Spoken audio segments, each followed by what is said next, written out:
In today's video, I'm going to teach you how to delete Asana account. Before we begin, a quick note on what this does. Deleting your Asana account permanently removes your profile, your personal settings, and any private tasks or projects you solely own. Items that live in shared teams or organizations will usually remain for your collaborators, but your name will appear as a deleted user. If you might need anything later, export or save it ahead of time. Start by opening Asana on your computer. Look to the left side of the screen for the sidebar. If it's collapsed, click it to expand so you can see the navigation and your profile area.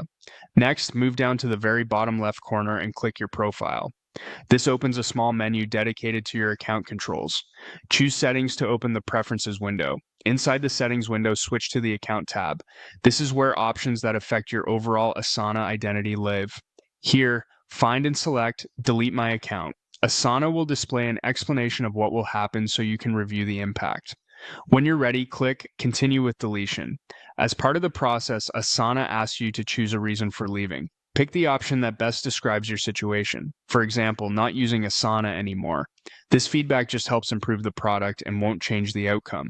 After selecting your reason, click Continue with Deletion again. For the final confirmation, you'll see a prompt that requires you to type the word delete. Enter it exactly as shown to confirm you understand this is permanent, then click Delete Account. Once you do, the system starts processing the removal of your profile. This action can't be undone. That's all there is to it. Your access will end and email notifications from this account will stop. If you collaborate across multiple workspaces or organizations, keep in mind you deleted the entire account tied to your login, not just a single workspace. If your goal was only to leave a specific workspace or change a billing plan, that's a different path you would complete before taking this step. If you were part of shared projects, teammates can still see the work that remains in their spaces, but without your personal profile attached. Should you need to return to Asana in the future, you can always create a new account with the same email once the deletion has fully completed.